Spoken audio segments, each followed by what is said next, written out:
Good evening from Swansea, wrestling fans.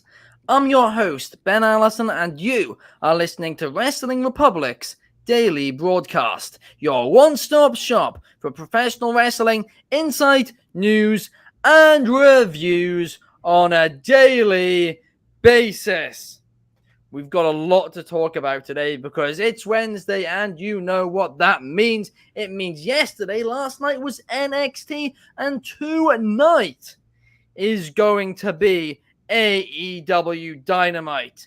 We've got a lot to get into. We are going to talk CM Punk as well. It's going to be a very fun show. First things first, let's head to the comment section because we got Bobby Petito in the comments. Hello, Bobby. Welcome. Shout out, to Bobby. The show. Welcome back. And also welcome to the show, the co-host of the show, Clark Taylor. How are things, Clark?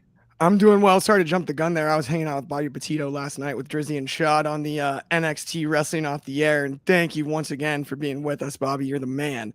He's been the MVP of the comment section this week, at least in my eyes, that is. But I'm stoked to get into all the things that we've got on tap for today. We got Darby Allin. I helped him up. I don't know if you remember it, All Out this weekend. That was me over in the corner. Great list of topics, great week of wrestling. Happy to be back into the swing of things after a 3-day show for me yesterday. I'm on a roll. That's a lot of shows indeed. And is that your new gimmick, Clark? The fact that Darby picked you up to be fair, if it was me, I wouldn't shut up about it either. Oh, it was just hilarious. That is golden. And the fact the camera got it is even better. But also joining us. And firstly, actually, shout out numero one Superfly as well as always. He's been fantastic in the comments this week as well. We love all of you guys who comment. We really, really do, because each and every comment helps us rise up the algorithm on YouTube, Twitch, you name it, all of them, right? So we really do appreciate every single view and every single comment we get. We love you guys. But also joining us today, we have Carter, or as he's now known, Carter Cornett in some circles. How are you, Carter? I'm doing good. You know, Darby might still be down if Clark didn't pick him up, but this is just Carter. Big fan of Kenny Omega, big fan of the Young Bucks, the Elite. Don't worry, Carty Cornett will not come out as far as I know, but when he talks about that old school hard-hitting wrestling, he just might step out of the building. So let's keep our eyes closed. Let's keep our eyes peeled. You know, Carter likes all styles of wrestling, but Carty Cornett is very picky. So we'll see how things go as the show goes on. I love this. Perfect. Mm-hmm. Oh, gosh. But getting into things that I love, let's get straight into it. Let's talk about NXT. Because last night, NXT ended with a cliffhanger, right? What happened was Braun Breaker got a chair, but Von Wagner's head on the steel steps, and bang! Chair shot to the head. The camera went to black. You could still hear everything, but you couldn't see anything. Everyone in the crowd was like, "Oh no, what's happened?" So I presume it must have looked great from an arena perspective as well. But it ended the show on a cliffhanger. That's something which makes you want to tune in next week. I've said it before and I'll say it again. Story is king in wrestling. If you care about the story, then it's a lot easier to be invested in the match. And that's something, and I've said this before as well, that NXT have done brilliantly lately. They truly, truly have done. They blurred the lines between reality and fiction last night. And seriously, the main roster, I said it a few weeks ago, but the main roster can learn so much from NXT right now. Leaving shows, with cliffhangers, that's something they used to do. They've barely done it the last few years. But it's something that every time they do that, it increases viewership the next week. Because, of course, people want to tune in to find out what happened. Another thing that I loved, usually when these situations happen, somebody will run in or the refs will run in and stop it. For once, it actually happened. Yes, they blacked it out. And yes, they would have found a way to make it look like it happened when it didn't, but it was done brilliantly. And then, of course, all the photos leaked afterwards of Von Wagner being carried out covered in blood. At least I hope that is scripted, but I do believe, at least I presume that it is. And listen, this was brilliant, and the main roster can seriously take notes. Now, of course, Clark, you briefly spoke about this last night on our NXT post-show, Wrestling Off the Air with Shard and Drizzy, which you can catch live each week immediately following NXT on our YouTube channel. But Clark, give me your thoughts on this one. Since we already spoke about it on the show last night and had a really great conversation, I'll tell a quick funny story about it. But before the show started, we had the order listed of what we're going to talk about from NXT last night because it's the post show, right? And all of us, as soon as the moment happened and the screen went black, we have to start with this. And then there was like a 30-second discussion about whether or not we were going to go with that first. And we eventually decided on that. And then I just looked up, there's a little bit of quiet. We had about 2 minutes before we were going to hit the green light to go live. And I go, they just said the B word on WWE television to end the show. It's the last thing you could hear. And Drizzy goes, well, it was 10:08. And we just died laughing. It was too funny. Like, it was great. The whole thing was sold perfectly. The commentary did a great job when the screen went black to really make it feel like a legit cliffhanger, to the point, where we were between segments Googling the results and the pictures of Vaughn right after the show to see if there was any update or anything.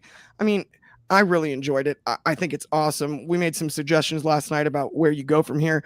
I don't know if you can have more sympathy than for Von Wagner. Shad and Drizzy both made great points about how he had mentioned the helmet thing and the child. This could now be considered 2 traumatic brain injuries. And I'm wondering if this is where you end up with kind of a masked, deranged Von Wagner coming back, not willing to show his face, something like that, maybe like an Abyss type character or anything. Completely stolen my article I wrote 3 months ago. Okay, I apologize then. It's a great idea. And I think we're all on the same page.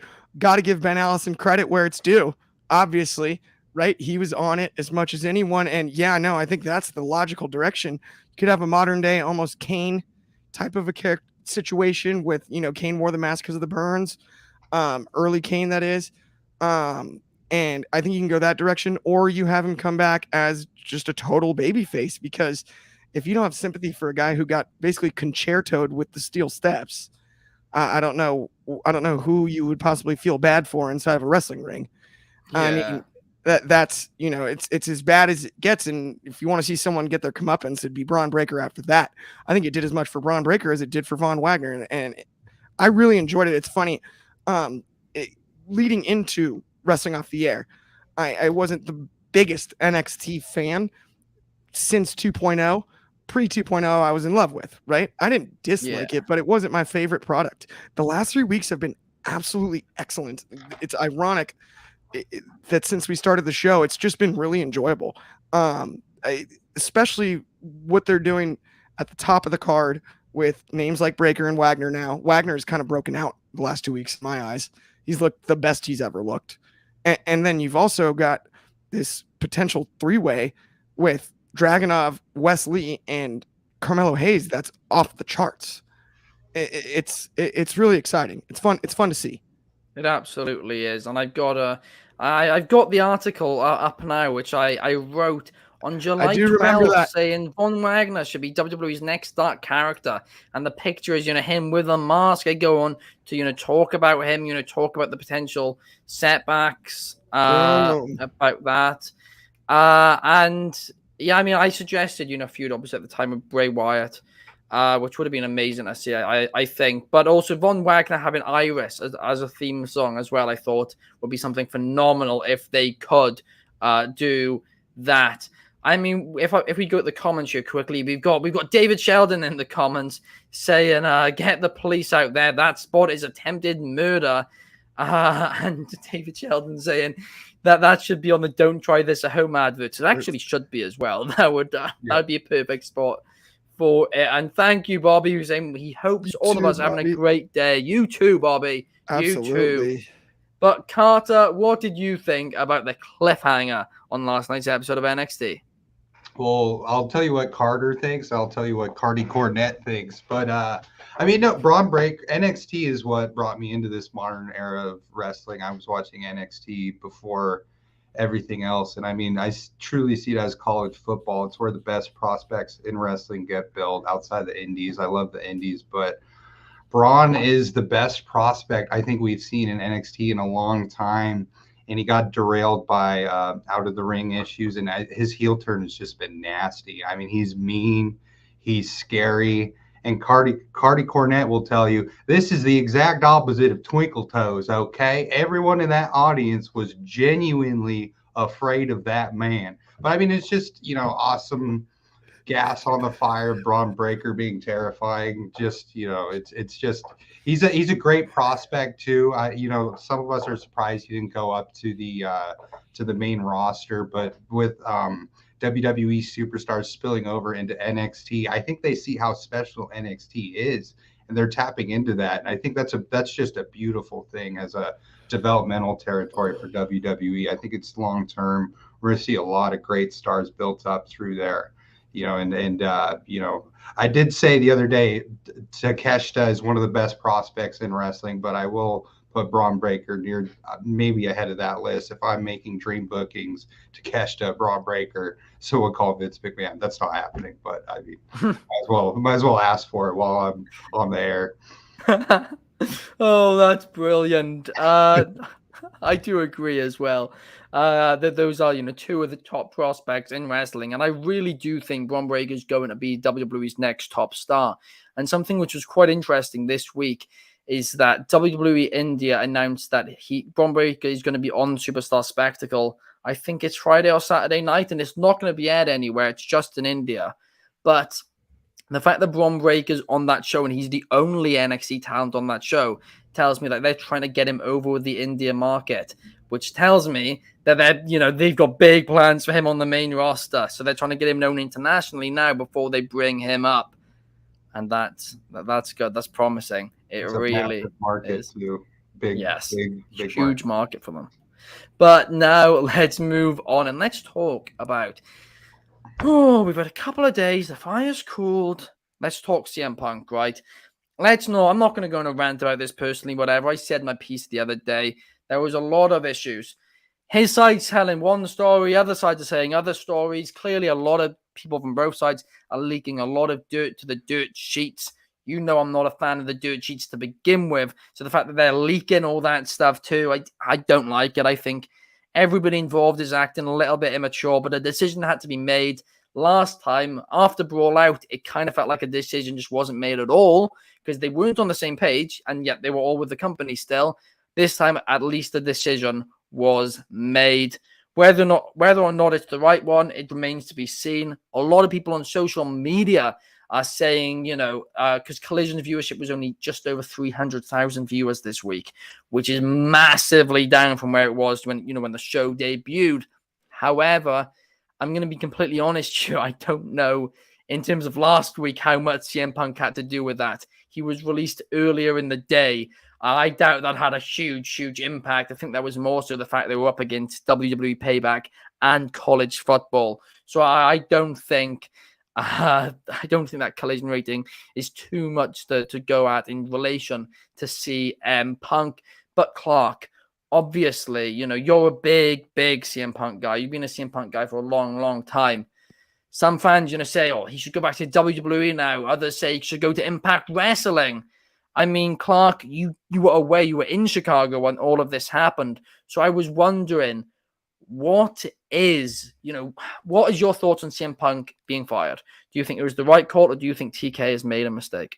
Without question, mixed emotions.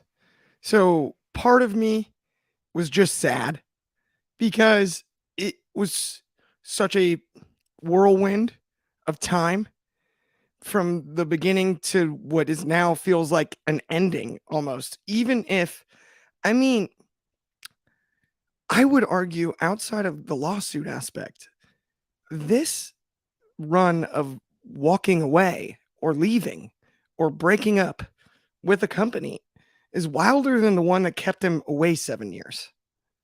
mean, we're talking about backstage fights. I am look, it's guys in a locker room that are athletes and it's a physical sport. So I don't condone like assault, but some shoves, some things like that. Okay, that can happen, right? That happens in locker rooms and professional sports all the time. And sports entertainment or wrestling, whatever you want to call this, there is an aspect of that sort of competitiveness inside of a locker room, and you can expect that level of intensity in some sort of backstage conversations. I do understand that if this much of the roster isn't willing to work with a guy, it's not really possible. And what do you do? But sad is, I would say, primarily my feeling on it. Do I think he comes back anywhere? Only it's CM Punk, only if he wants to. Yeah. And if he is going to come back anywhere, I think it's WWE at WrestleMania. He's going to do the ultimate one like that, and it would be a one-off. And see, here's where I'm lost. Is I still believe Phil Brooks, CM Punk is a highly intelligent person. You hear him speak, even when he says things that are controversial or that you may dislike, he's really, really high IQ and smart. And so Punk is calculated. And I think that can rub people the wrong way, especially younger people, if he's not fully transparent because he's so calculated in the way he approaches his craft. And so if he is going to come back on a full-time basis, I don't see it.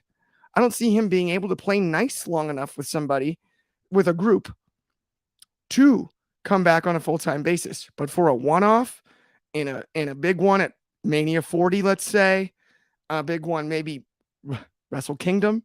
If he wants to do one more, he'll do one more, because at the end of the day, he is still CM Punk. Yeah. And there is still, if you play Cult of Personality, the reaction will be polarizing, but everybody's reacting in almost any arena in any country right now. That's still the deal on Punk. And so it's hard. It will be, and I'm more interested to see actually how AEW functions. Not functions. I'm not trying to say that negatively. How AEW operates Collision and Dynamite following this Punk exit, because they've been presented very different thus far.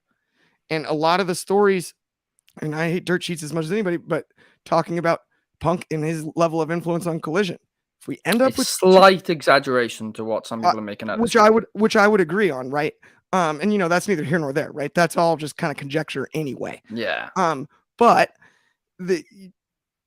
if we start to see two very similar products all of a sudden, that will be jarring. And I think the ball is in AEW's court right this second, because that's what's still operating. CM Punk has no problem disappearing. He's done it for 7 years. He did it for 7 months after Brawl Out. He did it for 5 months when he hurt his foot jumping in the crowd. He has no problem disappearing. And when he disappears, he disappears. He doesn't say anything that's not cryptic or slightly passive aggressive online, or like, there's no, right? He just goes and does his own thing. And that's kind of one of those things that I think in a roundabout way actually provides so much intrigue as far as Punk is concerned. But right now, AEW still has to operate. We've got Dynamite tonight and Collision on Saturday. We don't have Punk tonight or Punk on Saturday. Those are some, very great points. We got a comment here from David Sheldon saying, the day that I don't have to talk about CM Punk again will be a pleasant one. I mean, I get it. A lot of people are very tired now of talking about this. At the same time, emotions have kind of cooled off now. So I think we can hopefully have more mature discussions. But we've also got Bobby. Shout out Bobby again in the comments saying, do you think CM Punk could show up at Impact or New Japan?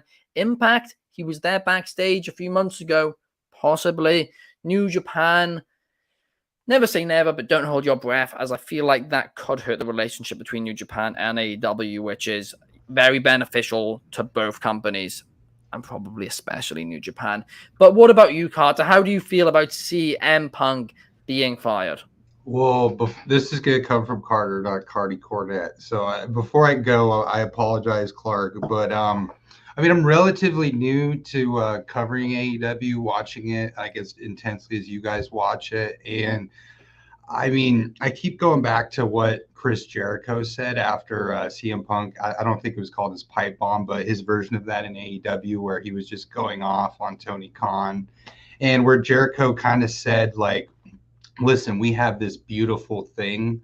Let's not ruin it. And where I'm kind of unhappy with this is at this point, I know Punk's a great talent. He means a lot to a lot of people, but is he starting to take away from all of the good stuff we have going on in AEW? I know this sells and it's great marketing. It's kind of the Kim Kardashian sort of, if you talk about it, you're buying the products, but at what point is this taking away from guys who show up and just do the job and don't complain? I'm a guy, I grew up going to PWG shows in middle school. I saw Excalibur in the ring as a little kid. Now he's on national television, and this isn't a given. So the fact that we have a secondary wrestling promotion and it's fantastic and it's doing all the things WWE's not doing, nothing against the WWE, that's just the nature of competition.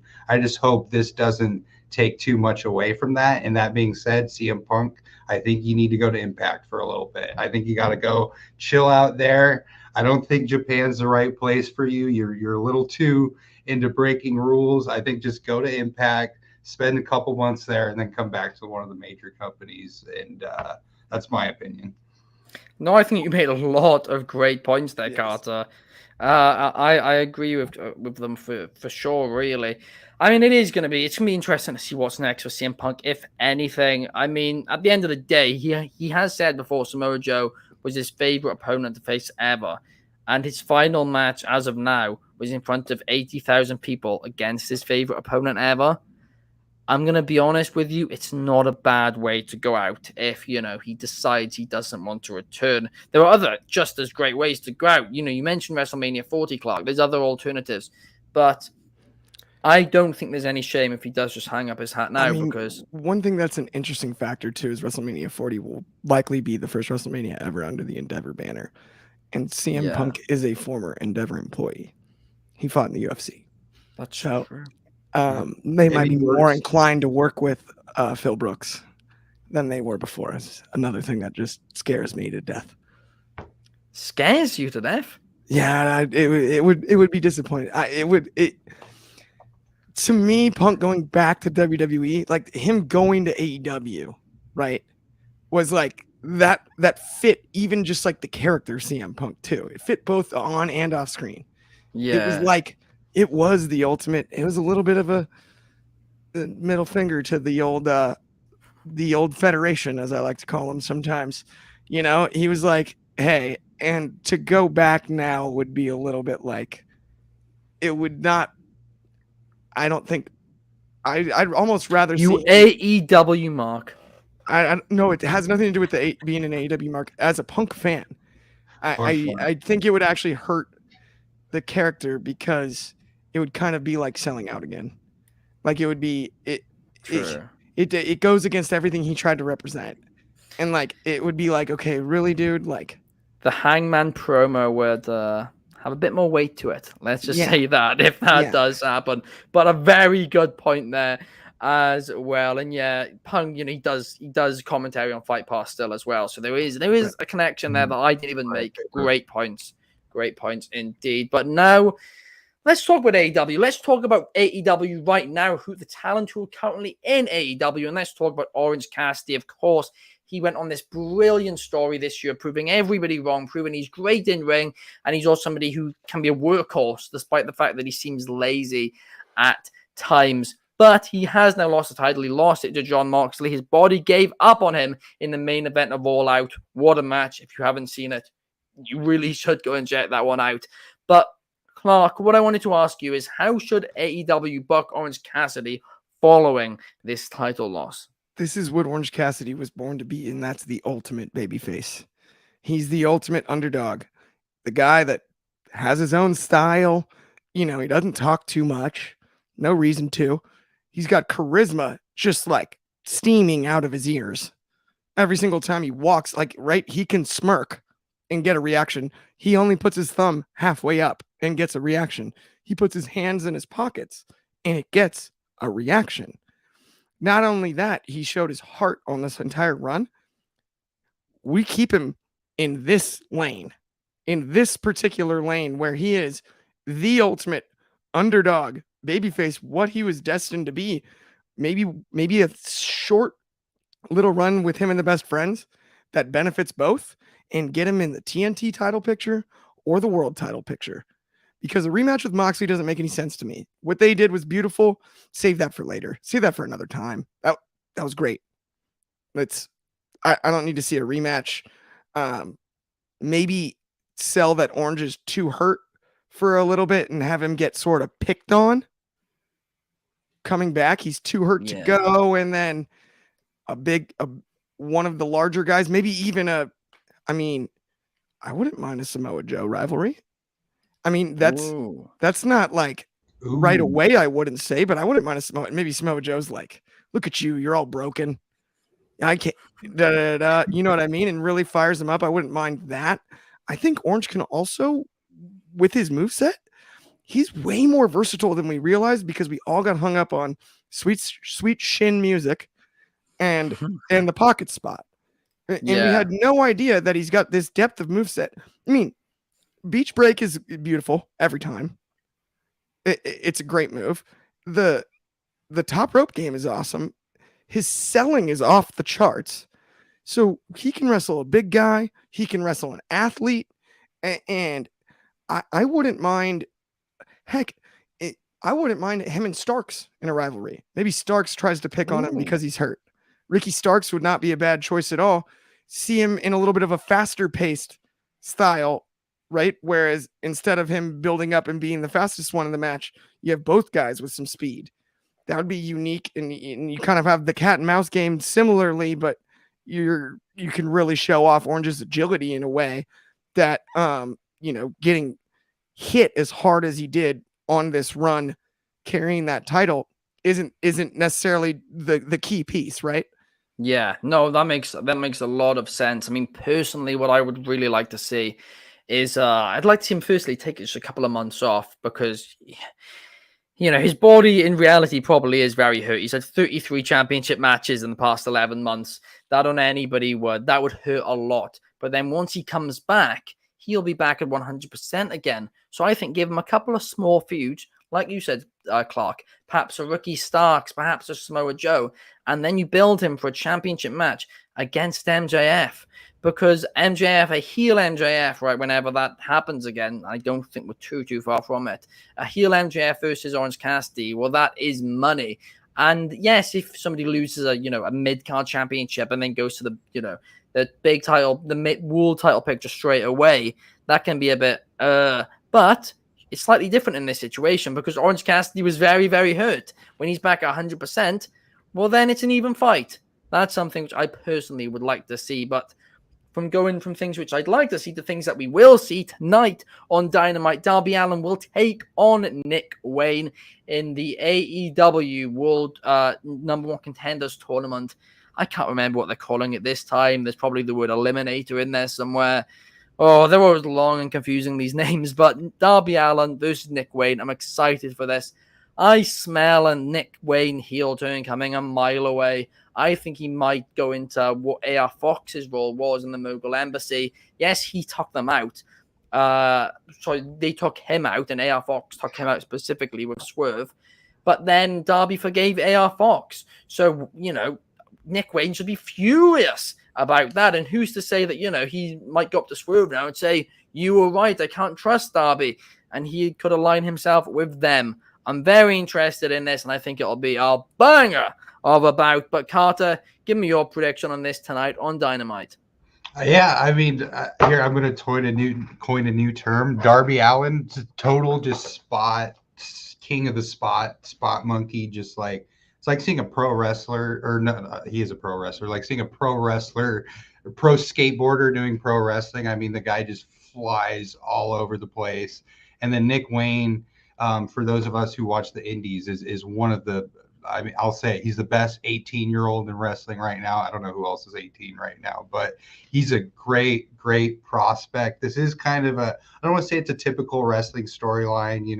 Darby pairs with Nick, and then AR Fox, takes out Nick, and Darby apologizes, and and we know this is going to lead to a long-term feud with Nick and with Darby. I don't think that either of these guys are going to go on to end up winning the tournament, but I think this is going to be a super fun mid-card feud with two. Do we call them cruiserweights in AEW? Two littler guys, slightly smaller than Samoa Joe. Maybe middleweight or whatever we want to call them. Welterweight. Welterweight. But no, I think this is going to be a fantastic, great feud moving forward. I do not see Darby and Nick getting along anytime soon, but that's fine. And like you said, Ben, on another show, I mean, we need to appreciate Darby for the time we have him, because I mean, I don't know how long he can do the spots he's doing, but he's just amazing. I was watching the Cracker Barrel match last night, and that dude can fly, man. If me and Clark got that kind of air, man, we'd be in serious trouble. Oh gosh, no, he is awesome. I'm sure this match will be awesome tonight on Dynamite. But also on Dynamite tonight, MJF will be cutting a promo. And for the last few weeks or whatever, we've spoken about Darby Allin and CM Punk as, both guys being involved in multiple stories in AEW at once. Well, it looks like that's the direction in which MJF is going in now. Because, of course, he's one half of the Ring of Honor Tag Team Champions with Adam Cole. They have to defend those. They've got to do Ring of Honor, all that stuff. But then, of course, we saw the Samoa Joe thing the other day. Samoa Joe barged him as he was leaving the ring at AEW All Out. They blatantly teased a feud there, and they brawled and all that. So they're definitely going to do something there. You've also got, look, is Cole going to turn on him anytime soon? Perhaps so. There's also, of course, the Eliminator Tournament. Is Joe in that? I don't think he is, but we don't know the full lineup yet. But, I mean, presumably Roderick Strong is going to win that, because that's what they're building up there. So you've essentially got three feuds which are very likely, and that's Roderick Strong, Samoa Joe, and Adam Cole long term. It's a lot of stuff at once. And then, of course, the fourth potential one, whatever they're doing with the Ring of Honor Tag Team Championships. So MJF's going to be very, very busy. And I don't know how they're going to do this, because this Eliminator Tournament's only going to be lasting a couple of weeks. And I think it's a Grand Slam later this month. MJF's going to be in a title match against the winner of it. So I'm kind of currently confused about what they're going to do in this storyline, what direction they're going to go in. It's just a lot going on, isn't it, Clark? But give me your thoughts on the direction which you would send it first, or would you do multiple at a time? And if so, how? It's MJF, so I think this is one of those where he's going to put the Adam Cole feud on the back burner, and that's going to be the big one after Joe. I do think Joe is next. I think we start with Samoa Joe. We have that match, and I think Cole might even help Max win. And it might be using heel tactics where they're still cheered as baby faces. But I think Adam Cole then wakes up and goes, well, if we didn't hit that double clothesline on Joe, you might not have retained.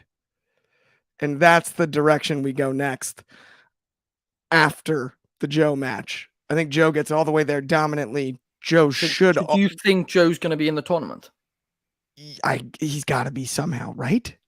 I mean, the way that they're wording things, I don't think he is. That's the goofiest. That's what confuses me. He was so logical, so I don't even know.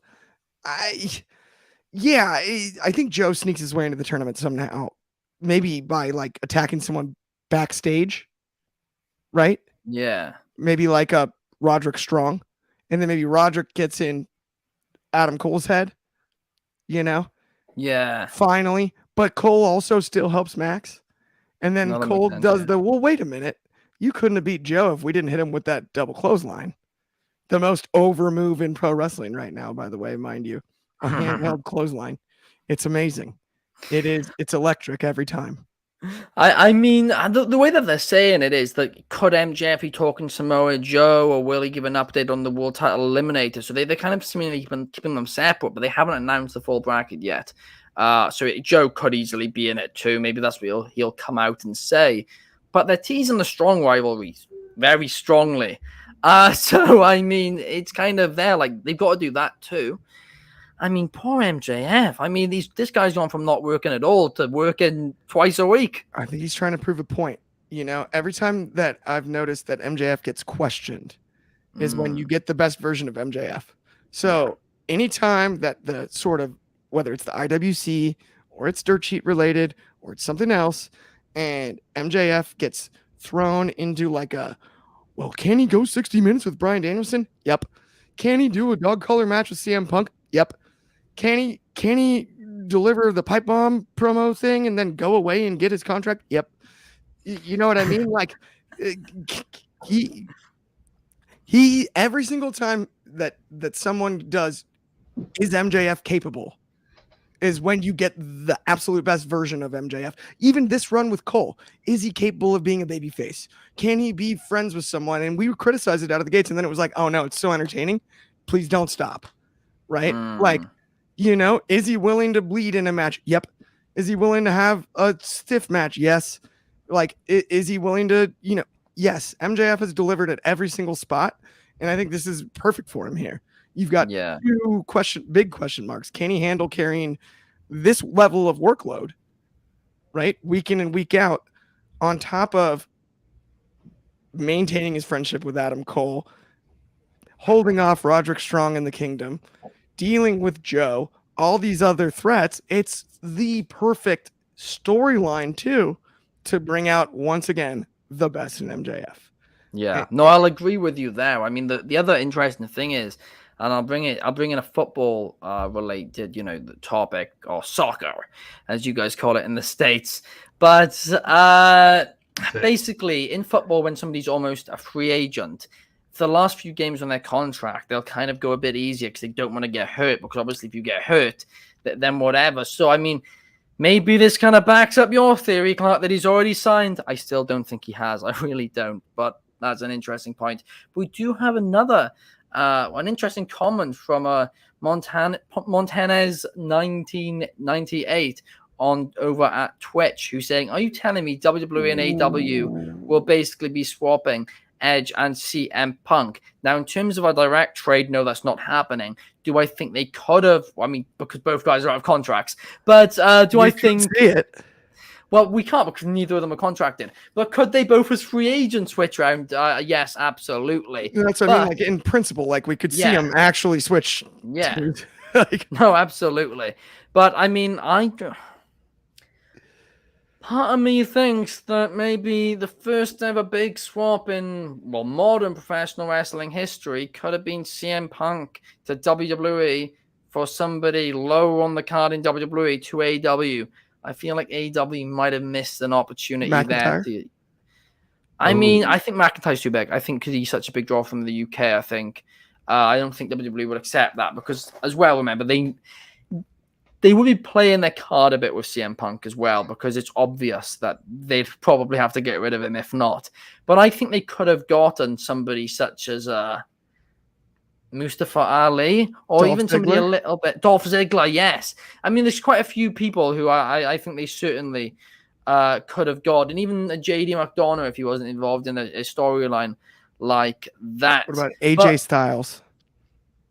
Oh, you know what? Because of the age thing, that's not even impossible, I'd say. That's why I think that would have been the one. Yeah. If he was a couple years younger, I'd say no, but because he's getting on a bit, and they don't have any big things for him. Lighter schedule, you keep the pay the same, logical, easy swap. That lines up better, I think, for AEW than any of the other ones we suggested. That would have been the move. Yeah, no, absolutely. I would. That would have been great. It really, really would. But Carter, what about you? What do you think is next for the AEW champion and one half of the Ring of Honor tag team champions, Maxwell Jacob Friedman? I think Clark hit the nail on the head. As you know, both Carter and Carter Cornett are big Samoa Joe fans. No, I think we're gonna see, like, we're gonna get 3 to 4 months of MJF Samoa Joe. I don't want to speculate too much. I know we're one of the honorable wrestling news websites, but was that a rivalry for CM Punk? Is this a way to kind of give CM Punk's old greatest rival? Because Joe, for those of us who haven't followed him for a super long time, is one of the hardest workers in the business, one of the most well-respected workers in the business. One of my favorite guys at AEW, Brody King, he said if he could wrestle anyone, he'd wrestle Samoa Joe. He had, I think it was 2 60-minute Iron Man matches. Might be one, but I'm pretty sure it was 2 with CM Punk. So, I mean, he's just a tough worker, great talker, and I think they're filling him in at a slot where, you know, there's a lot of question marks around. They just lost CM Punk. There's a lot of drama around the company. I don't think it's actually unstable, but the media is trying to make it appear that way. So you're just going to have solid 3-4 months of MJF Samoa Joe and just eat it up. It's just going to be chocolate chip ice cream. It's just going to be a banana split. It's going to be delicious. It's going to be great wrestling. I don't think Joe's going to take the title off of MJF or anything, but we're going to see some suplexes, some Cochina clutches. You know, we're going to see some MJF's going to get tossed around a little bit. I think it's going to be great for it to build him up too, you know, as a, you know, not super new to the business, but a relatively new champion relative to some of these other workers. So yeah, I just get ready for 4 months of Samoa Joe. I know I'm excited, and as is Carter Cornett. So let's go. Absolutely. I mean, nobody's complaining about Samoa Joe, are they? Really? No. It's hard to complain about. Honestly, it's really impressive. You think about the run that he had in WWE as a commentator, right? Yeah. The image of him in the poncho at Gold. WrestleMania 37 and then getting cut the next day. Like, are you kidding me? I mean, that happened within 2 years. He sat outside in a poncho for the first ever delayed outdoor Mania, and then they cut him the next day. It's unbelievable. Like, in Tampa. And that is not that long ago. He makes his return to NXT, wrestles briefly. We're not even sure his health is in place. He was sitting because of his, very similarly to Edge and Christian and guys who we've seen due to injuries. Paige, Saraya, that is, right? Sit because of serious career-threatening injuries. He comes back. He looks like he's in his prime. You guys see that match at All Out? Samoa Joe looks like he's still in his prime. It makes no sense. That is, when you talked about his hard work, that's why he's been able to come back. I mean, this is a guy who's putting on a suit for years in the WWE every day for work. I mean, in fairness, I do have to very quickly correct something there. It wasn't the day after he was released. It was over a week. But was it 8 days? Yeah, I think it was bang on 8 days actually. Yeah. But the Monday after the Monday after. Yeah, close enough. They had already booked his travel plans for the next week, so they waited 8 days. That makes it better. Good call, Ben. Okay. But no, but I say for them to do a mass release on the Raw after Mania Day. No, that would have been extreme. No, that but I was like, I didn't think of it that way. Then. It happened. Yeah. I remember I was in the gym actually when it happened, and it always happened. They did 2 rounds of major releases both times I was in the gym, so I was trying to figure out who was releasing, do Instagram posts in between. Between my workouts. Wasn't that the same round as the Strowman cut? I believe so. I mean, let me get it up very that one was quickly. Like a stunning one.